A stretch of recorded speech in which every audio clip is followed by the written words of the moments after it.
In this video, I'll show you how to use the drawing field in Docusign with a simple and practical approach that enhances document flexibility.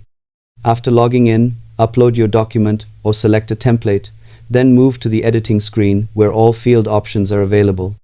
From the toolbar, choose the drawing field and place it where you want users to add freehand input.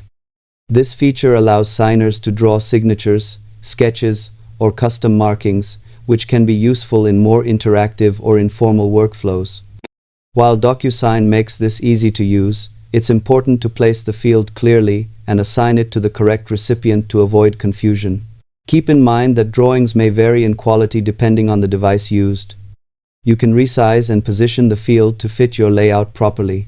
It's also helpful to leave enough space for users to draw comfortably without crowding other elements. Overall, it's a flexible feature when used thoughtfully.